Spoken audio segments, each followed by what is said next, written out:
Você é insubstituível. A Bíblia é insubstituível. O sábado é insubstituível.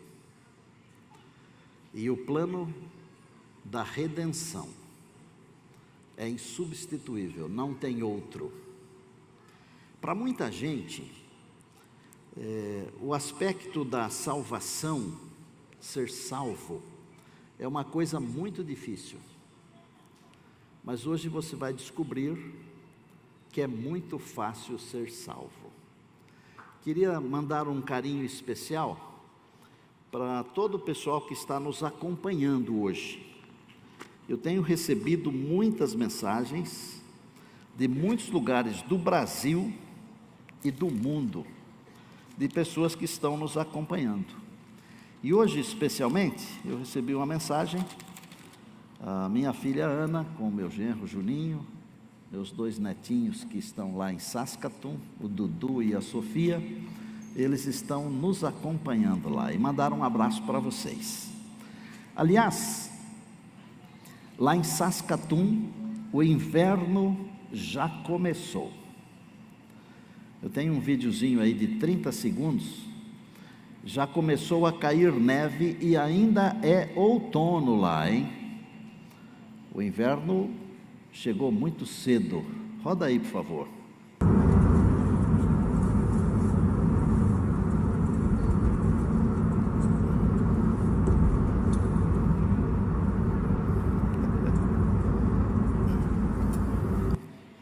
Nós tivemos hoje 8 graus negativos em Saskatoon. Mas deixa eu falar da salvação. Eu tenho aqui comigo um desafio. Eu pediria que a câmera se aproximasse para o pessoal que está em casa poder ver. Esse desafio aqui, ele é muito simples. Ele é mais simples do que parece. Ele é tão simples que quem conhece pode virar o rosto e desvendá-lo sem olhar. Sem olhar. Ó. Pastor Vina, vem me ajudar aqui. Mas ele é simples para quem conhece. A salvação é simples para quem conhece. Você já mexeu com isso aqui ou não? Não. Você é jovem, né? Vê aí. Você tem 10 segundos para fazer o que eu fiz.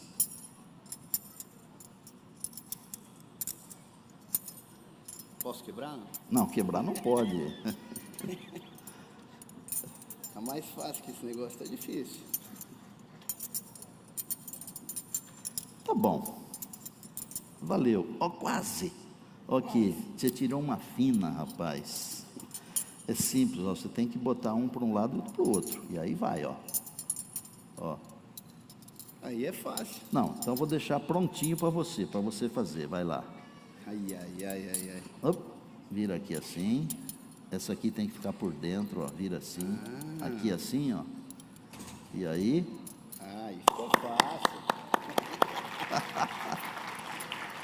Obrigado. Guarda isso aqui para mim, por favor, Vina. A salvação é tão simples, mas tão simples, que parece uma coisa boa demais para ser verdade. Eu vou explicar de um outro jeito agora, e você vai entender.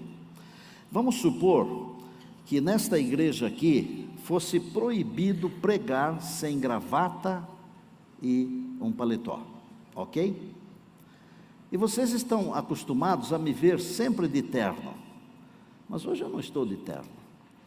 E se aqui neste púlpito, que é um dos mais importantes do mundo, fosse proibido pregar assim de camiseta, eu teria que resolver esse problema. Eu teria que aceitar de bom grado aquilo que é estabelecido aqui. Ou então eu não poderia estar aqui. Simplesmente assim. Mas aí, alguém vem e me oferece uma camisa. Prestem atenção. Eu coloco uma camisa. Vamos supor que isto aqui fosse um pecador, todo maltrapilho, mal vestido, e o Senhor estivesse oferecendo a ele as vestes da sua própria justiça. Aí a gente coloca uma camisa, E o Senhor faz assim mesmo, viu? Ele ajuda a gente a colocar a roupa. Pergunto, melhorou um pouquinho? Pode ser sinceros. Melhorou. Mas Ele vai me dar também uma gravata.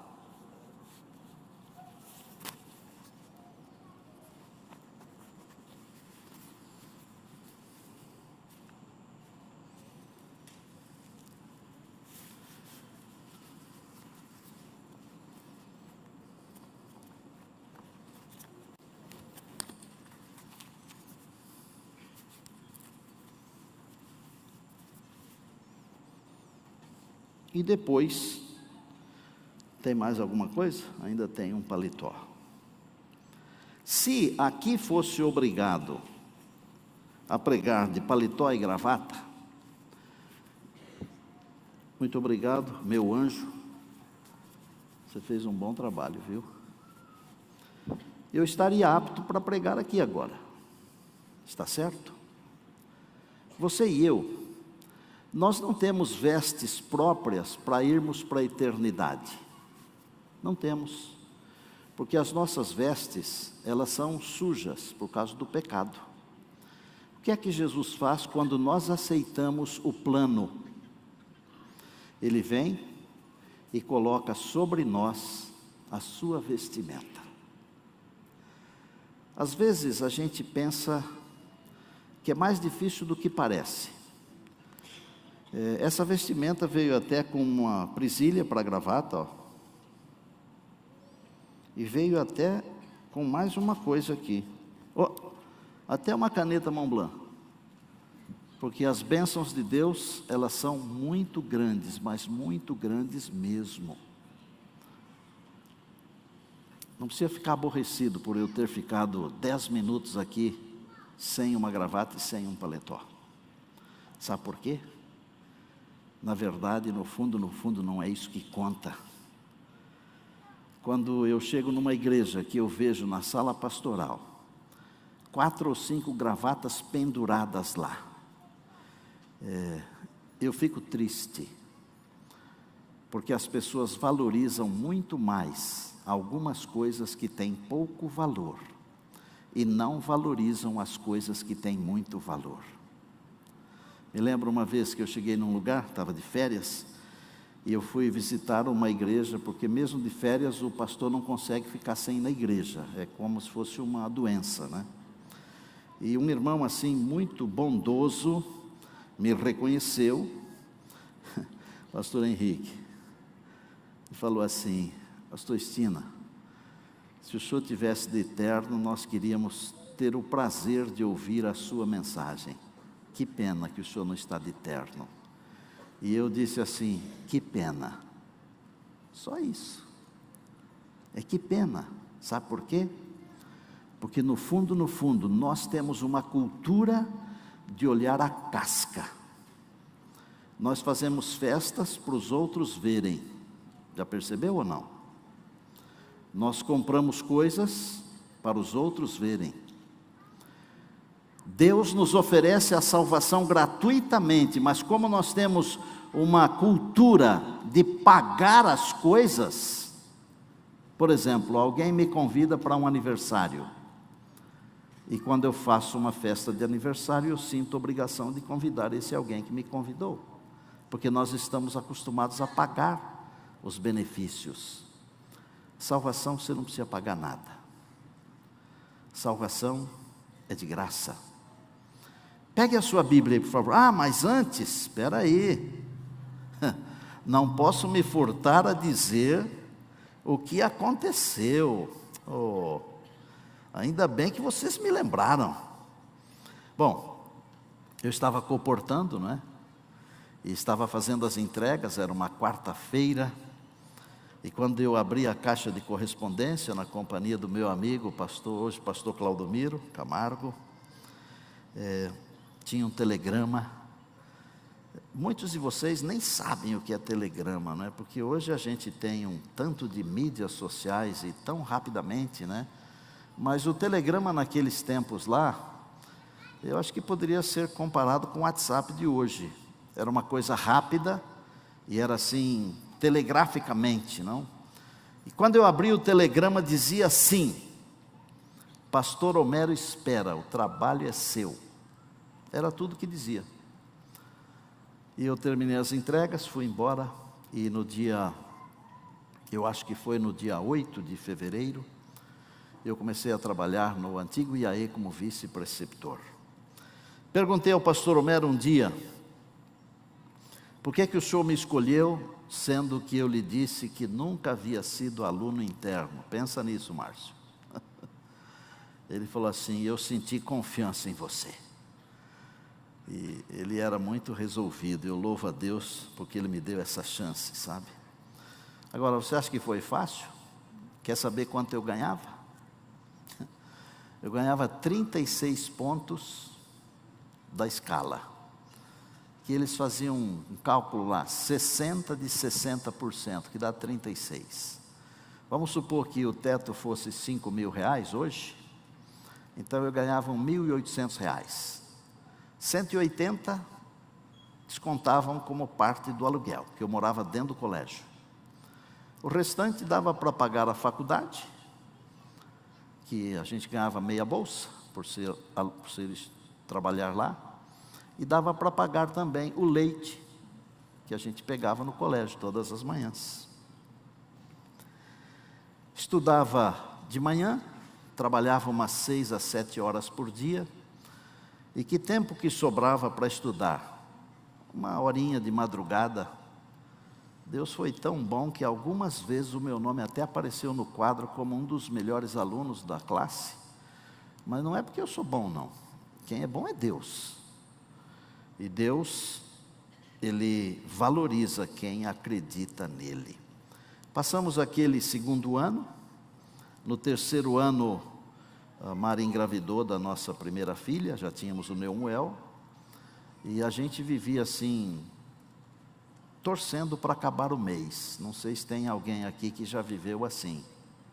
A gente torce para acabar o mês porque está tudo em vermelho, e quando chega o fim do mês dá aquele fôlego, mas daí uns 10 dias está tudo complicado de novo, né?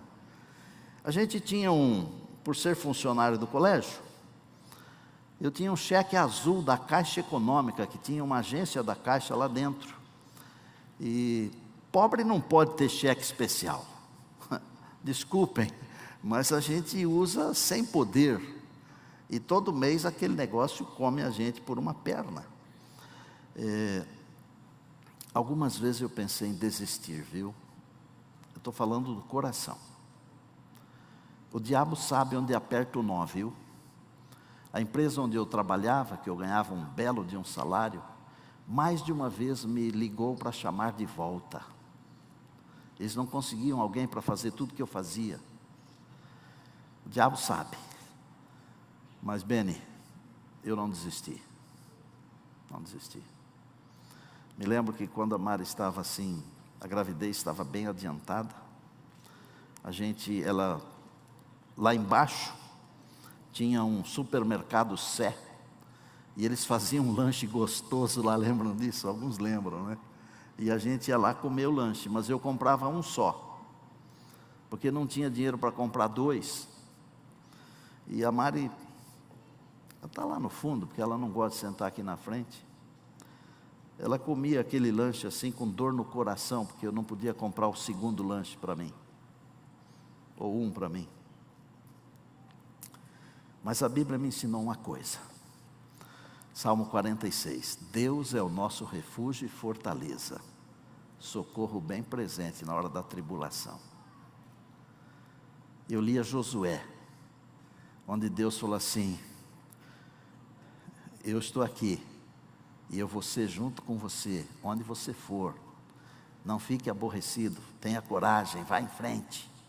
E eu me segurava nessas mensagens da Bíblia.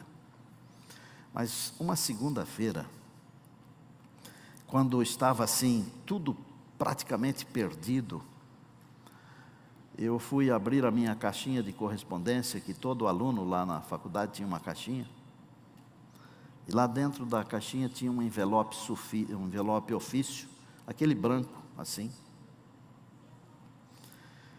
E quando eu abri, eu vi aquele envelope, ele estava até meio torto assim, e eu pensei, quem que me escreveu uma carta tão grande que não cabe dentro do envelope, gente? E não tinha nada escrito no envelope por fora. E quando eu peguei o envelope, abri o envelope, João 14,6, porque amanhã eu termino, tá bom? João 14,6 diz assim: eu sou o caminho, a verdade e a vida. Ninguém vem ao Pai senão por mim. Eu estou cumprindo uma promessa aqui com vocês, lembram? Eu disse que em todos os sermões eu citaria uma frase de Jesus. Vou repetir, não é desprezando o restante da Bíblia, porque a Bíblia é insubstituível e para mim ela é a palavra de Deus inteira. Mas eu sou muito fã das palavras de Jesus. E lá na minha igreja em Saskatoon, neste ano o nosso tema é Simply Jesus. Nós estamos estudando só as frases de Jesus, um ano inteiro. E que ensinamentos temos nas frases de Jesus? Eu sou o caminho, disse ele, a verdade e a vida. Ninguém vem ao Pai senão por mim. Insubstituível. O plano da redenção é insubstituível. E Atos 4,12 diz que não há salvação em nenhum outro. O nome é Jesus. Ontem, quando eu falei do sábado, eu deveria ter dito uma frase, mas eu vou dizer hoje. As doutrinas da Bíblia, elas são como se fossem o resumo do esqueleto para sustentar o corpo bíblico. Mas nenhum osso sobrevive se não tiver vida dentro. Nenhuma doutrina tem significado se o centro da doutrina não for Cristo. Nós precisamos aprender isso. Ensinar às pessoas que Cristo é o centro de cada doutrina. Pastor, mas tem doutrina que é difícil de botar Cristo. Não. Se você quiser, eu lhe dou as informações. Não tenho tempo de dar aqui, mas vou dar um exemplo. Uma doutrina que parece difícil de colocar Cristo. Mordomia, por exemplo, que mexe com dinheiro, mexe com o corpo, mexe com os talentos, mexe com o tempo. Mas por que mordomia? Porque você pertence a Deus. E eu pertenço a Deus mais de uma vez. Eu pertenço a Deus por criação e eu pertenço a Deus por redenção. E quem já leu os meus livros e conhece a história que nós passamos em 1990, quando eu troquei a minha vida pela vida da minha esposa, que estava morrendo com septicemia, e Deus poupou a vida dela. Daquele dia em diante eu passei a pertencer a Cristo 3 vezes. Pela criação, pela redenção e porque eu ofereci a minha vida. E eu acho que Ele aceitou, porque ela se recuperou completamente. Mas eu estou aqui. E os dias que eu estou vivendo não são meus, são de Deus.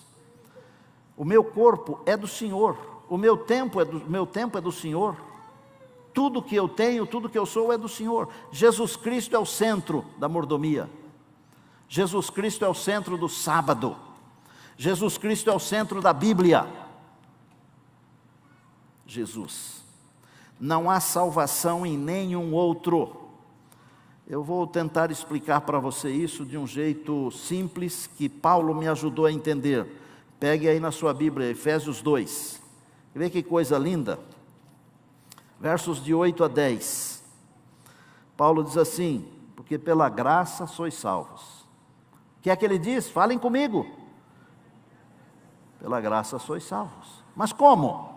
Ele diz, mediante a fé. E isso não vem de vós, é um dom de Deus. A salvação é um dom da graça de Deus, que eu aceito pela fé. Assim como eu aceitei colocar uma vestimenta própria para estar aqui diante de vocês. Pela graça sois salvos, mediante a fé. Não vem de vós, é um dom de Deus, é um presente. E presente, você não precisa pagar nada. Você aceita e diz obrigado, simplesmente assim. Depois ele diz mais. Não de obras. Dá para entender? Não de obras. Para que ninguém se glorie. Olha, você pode ser o melhor cristão. Você pode ser dizimista, pactuante, guardar o sábado direitinho, não trair a sua família, mas tudo isso, você pode até dar o seu corpo para ser queimado. Tudo isso não recomenda você para a eternidade. Tudo que você fizer não vale nada para a eternidade. Porque a salvação é um dom da graça de Deus. Pastor, e as boas obras? Olha o que Paulo diz aqui no verso 10. Somos feitura de Deus, de Deus. Criados em Cristo Jesus, para quê? Para boas obras. As quais Deus de antemão preparou para que andássemos nelas. Você já leu o que diz Coríntios 5,17? Quando ele diz assim, aquele que está em Cristo, quem lembra? Nova criatura é. Sabe o que é isso? Nós somos criados em Cristo, para quê? Não é para ficar fazendo mal para os outros. Ô gente, eu não quero ser rude com ninguém, mas eu vou dizer para vocês o seguinte, tem cristão que atrapalha o cristianismo. Tem crente que atrapalha o evangelho. E às vezes as pessoas falam mal do crente, e com razão, porque tem crente que é pior do que descrente. Deus não nos recriou para fazermos mal para os outros, para tratarmos mal os outros. Deus nos recriou para tratarmos bem os outros, para fazermos bem para os outros. Nós fomos recriados em Jesus para boas obras, e Deus, de antemão, preparou essas boas obras para nós andarmos nelas. Pessoas que dão mau testemunho estão prestando um desserviço para o evangelho. E olha, normalmente onde tem um grande ajuntamento de crente, no meio sempre tem aquele que está, como diz o caipira, sujando a água. Nós temos que rever a nossa vida. Nós temos que rever o nosso comportamento. Nós temos que rever a nossa conduta. Estamos nós andando nas boas obras que Deus de antemão preparou para andarmos nelas? Isso é com você, não é comigo.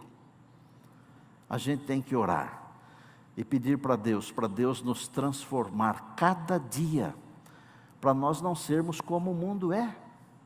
Porque qual é o conceito deste mundo aqui? O conceito deste mundo aqui é tirar vantagem dos outros. Os que têm mais de 20 ou 30 ou 40, devem se lembrar que nós tínhamos uma propaganda de cigarro no passado.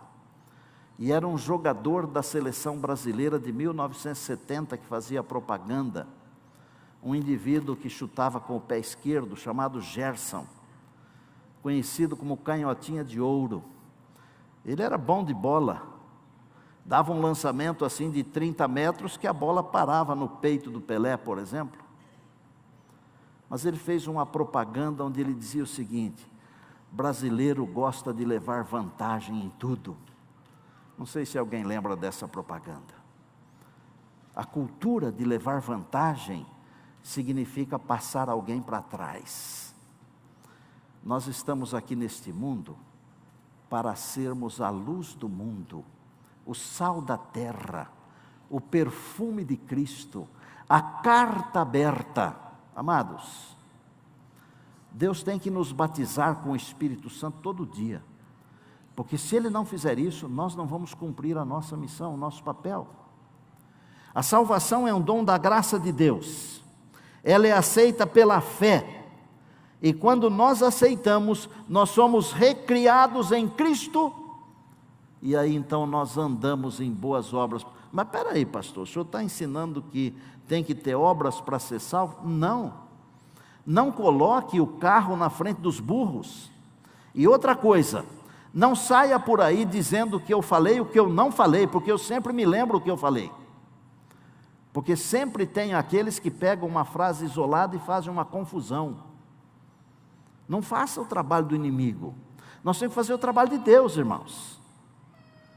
E aqui a palavra nos recomenda a andar em boas obras, porque nós estamos em Cristo Jesus, Ele nos recriou para andarmos nessas boas obras. Jesus é o único meio de irmos para o céu. Gente,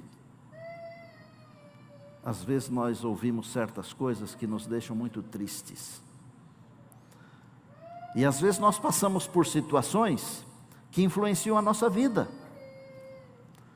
E eu não fico aborrecido se alguém tem um comportamento diferente, porque eu não conheço a estrutura, eu não conheço o passado, eu não conheço os fundamentos dessa pessoa.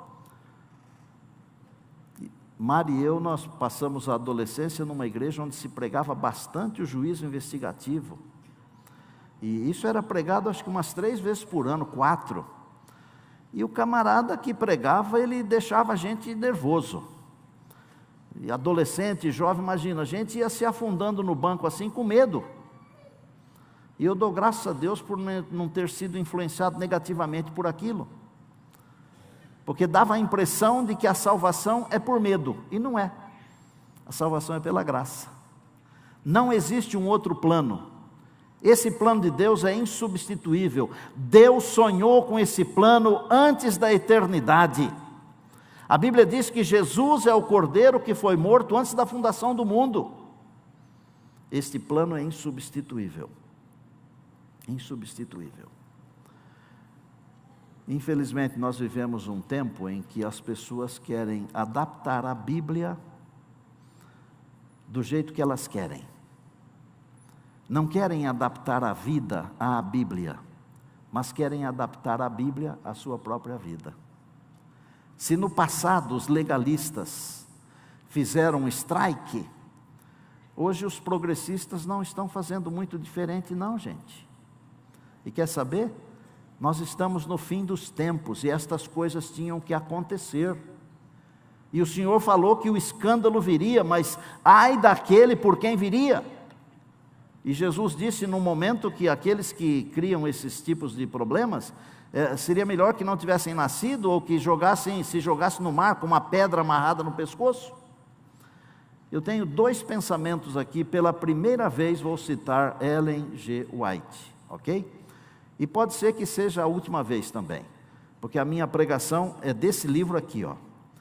Mas eu vou citar Ellen G. White para complementar isso que eu estou dizendo, daqueles que deturpam a palavra de Deus. Quer ser feliz? Acredite no assim diz o Senhor. Acredite. A palavra diz assim: crê no Senhor vosso Deus, estareis seguros. Crede nos seus profetas e prosperareis. Deus nos deu todo o caminho, é só seguir, é simples. Vamos ver a telinha ali, acho que tem uma palavra de primeiro volume de mensagens escolhidas, eu acho que é a página 15, e eu não vou ler o texto todo, está fácil aí meu povo, está aí, dá para você dar uma olhada aí. As trevas estão cobrindo a terra.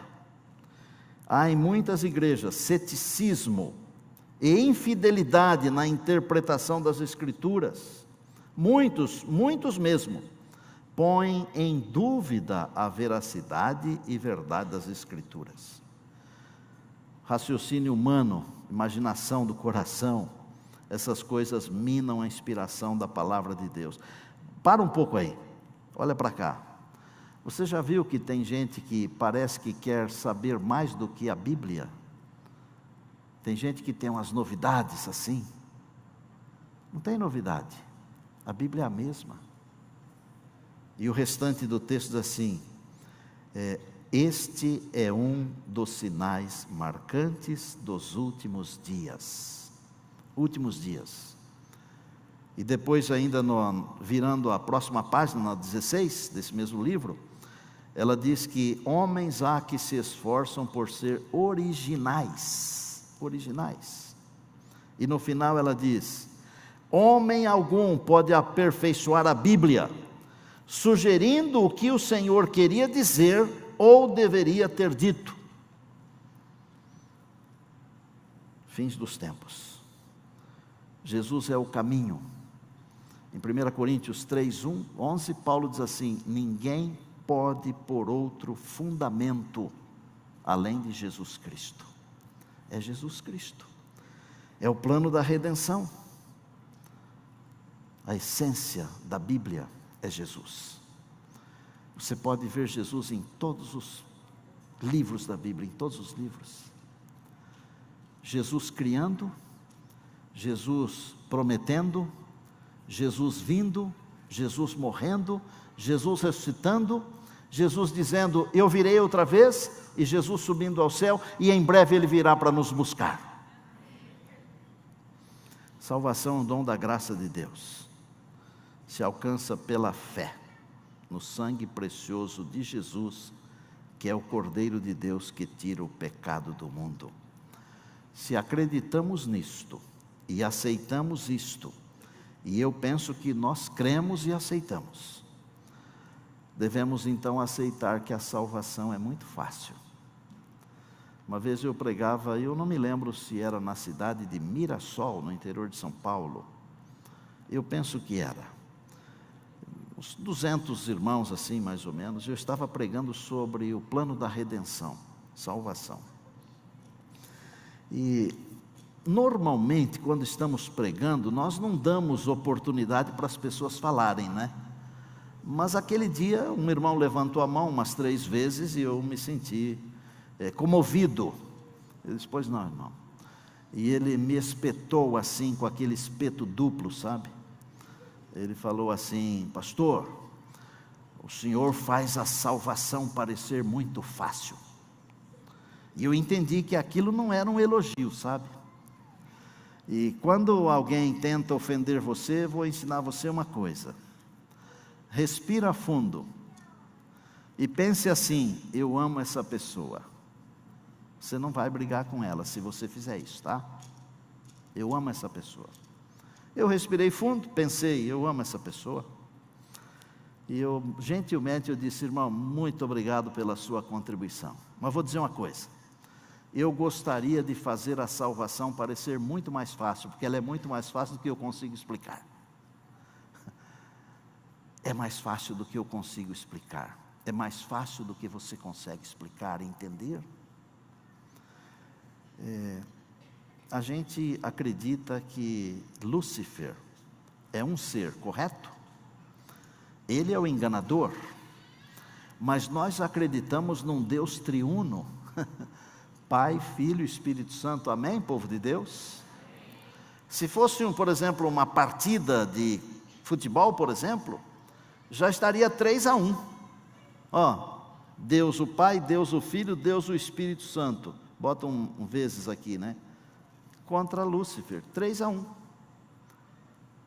Mas e os anjos, que são, segundo o que está escrito em Hebreus 1,14, são os espíritos ministradores enviados para trabalhar em favor daqueles que hão de herdar a salvação. A Bíblia diz que 1/3 dos anjos se dispersou, não diz? 1/3 quer dizer o seguinte: para cada anjo que caiu, quantos anjos bons restaram? 2. 3-1 na primeira partida, 2-1 na segunda partida. Quanto dá o agregado aí?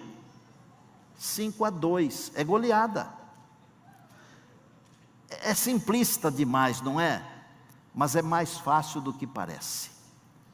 Nós precisamos apenas aceitar. Deus faz tudo por nós, tudo.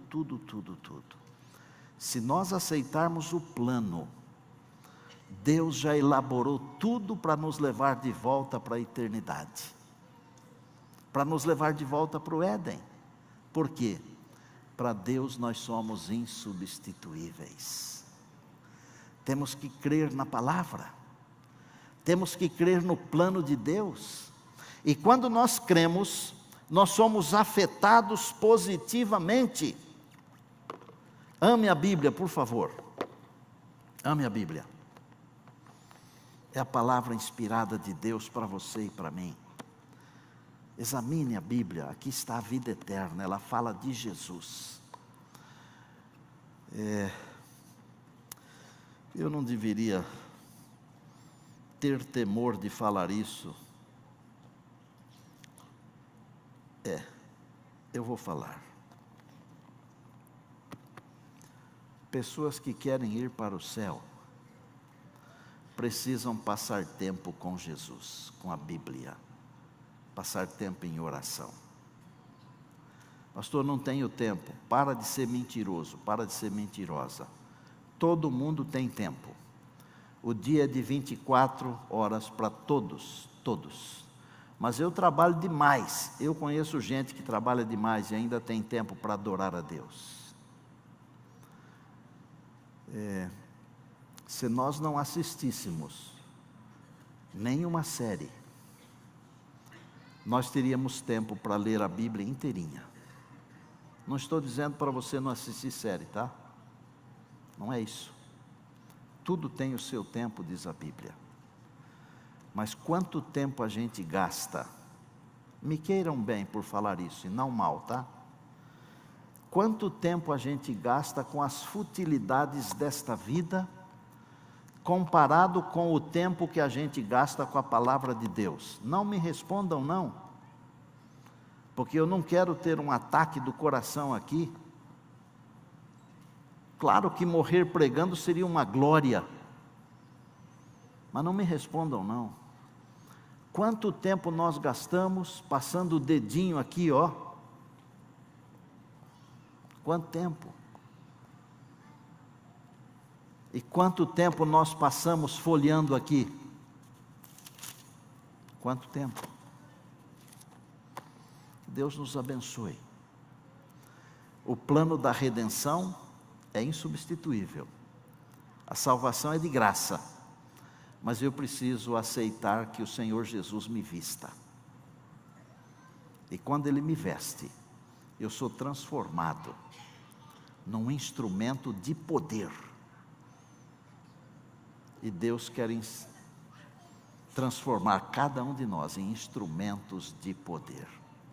Nós vamos ter uma música agora. A Deise vai cantar Braços Abertos. Hoje eu queria fazer uma coisa diferente. Se em algum momento deste culto aqui, Deus falou com você, que você precisa ajustar alguma coisa,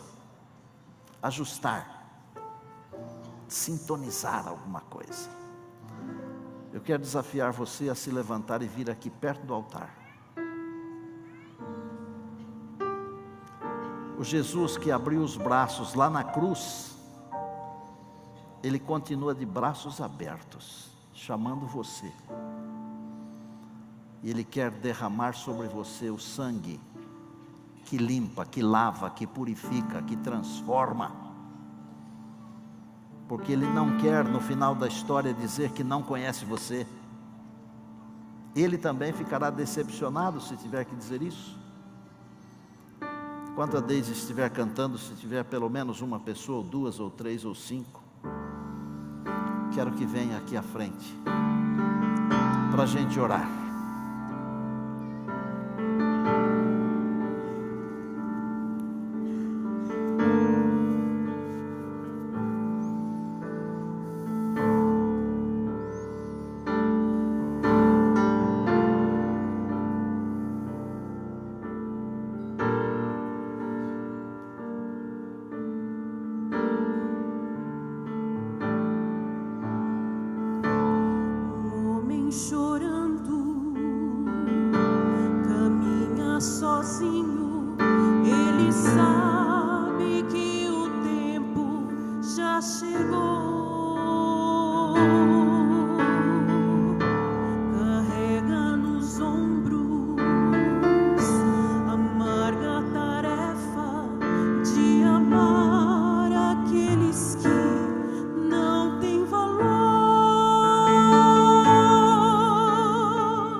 Abre seu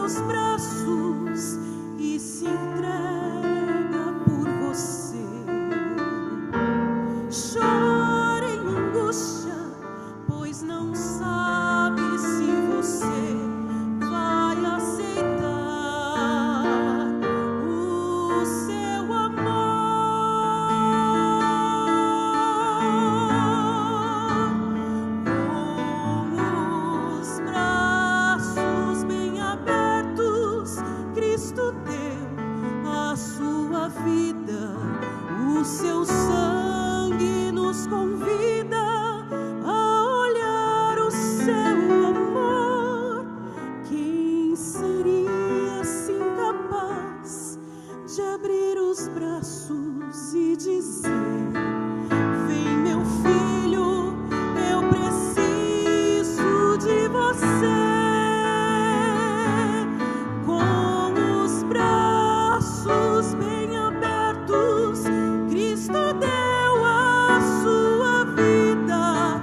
O seu sangue nos convida a olhar o seu amor. Vem, meu filho, vem sem mais te demorar. Com os braços bem abertos, eu morri pra te salvar. Com os braços sempre abertos, eu estou a te esperar.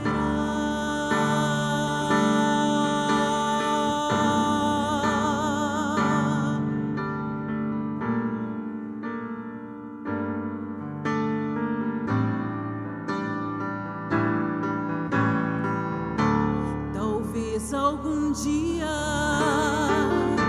você compreenda toda a angústia que Ele suportou por você. Jesus poderia cruzar os seus braços e deixar a humanidade perecer.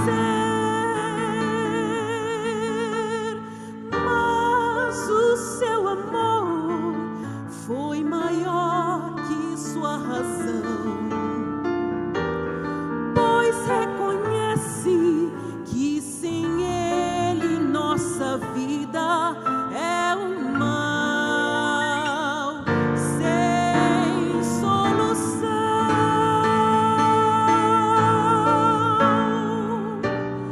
Com os braços bem abertos, Cristo deu a sua vida. O seu sangue nos convida a olhar o seu amor. Quem seria assim capaz de abrir os braços e dizer: vem, meu filho, eu preciso de você. Com os braços bem abertos, Cristo deu a sua vida. O seu sangue nos convida a olhar o seu amor. Vem, meu filho, vem sem mais te demorar. Com os braços bem abertos, eu morri pra te salvar. Com os braços sempre abertos, eu estou a te esperar. Com os braços bem abertos, Cristo deu a sua vida. O seu sangue nos convida a olhar o seu amor. Vem, meu filho, vem sem mais te demorar. Com os braços bem abertos, eu morri pra te salvar. Com os braços sempre abertos, eu estou a te esperar.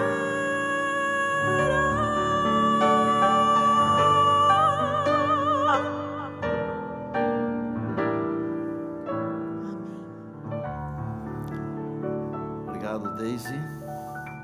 obrigado. Jesus abriu os braços para poder nos abraçar. E no seu abraço, Ele coloca sobre nós as vestes da sua justiça. Foi isso que fez de Abraão, que mentiu, um amigo de Deus. Foi isso que fez de Davi, que assassinou, que adulterou, o homem segundo o coração de Deus. Deus nos cobre com a sua justiça, e é isso que vale. Nós só temos que aceitar. E eu louvo a Deus porque vocês se levantaram, vocês vieram aqui à frente. Deus sabe a razão porque vocês fizeram isso. Eu sei que não foi para me agradar, eu sei. Deus lê o nosso íntimo, o nosso coração. E aquelas estrelas todas lá, elas representam alguma coisa. Nós fomos ensinados que se levarmos uma alma para o céu, teremos uma estrela. Eu não sei se é bem assim, porque as coisas da eternidade não são do jeito que a gente pensa. Mas se for assim, quantas estrelas terá a coroa de Jesus? Que tal? Você é uma estrela na coroa de Cristo. Obrigado por você permitir que Ele cubra você com a sua veste de justiça. Eu saio daqui feliz hoje, emocionado, porque Deus está tocando o nosso coração. Feche os seus olhos, querido Pai. Hoje é um dia de graça. Teu Espírito desceu aqui e falou conosco. Senhor, nós não queremos ficar de fora. Por bondade, veste-nos com a justiça de Jesus. Lava-nos a todos no sangue do Cordeiro. E eu incluo nesta oração todos os que estão nos acompanhando pelo YouTube. Pai do céu, batiza-nos com teu Espírito. E faze-nos instrumentos poderosos para a salvação de pessoas. Que as pessoas peguem na nossa roupa dizendo, nós queremos ir junto com você. Oh Deus, só o Senhor pode fazer isso por nós. E a única coisa que nós podemos fazer é aceitar o teu plano. E nós aceitamos. Obrigado, meu Pai. Abençoa esta igreja aqui, por favor. A igreja viva, como diz o pastor Henrique, mas abençoa também a igreja que está virtual conosco. E que todos nós, nenhum de nós, de todos nós, que nenhum falte, mas que estejamos todos com a nossa família, com os nossos amigos, com as nossas ovelhas, estejamos todos prontos para o dia de Cristo. Louvado seja o nome de Jesus, o teu amado Filho, nosso Salvador, nosso Senhor. A Ele seja a honra, a glória e o poder para todos sempre. Amém, amém e amém.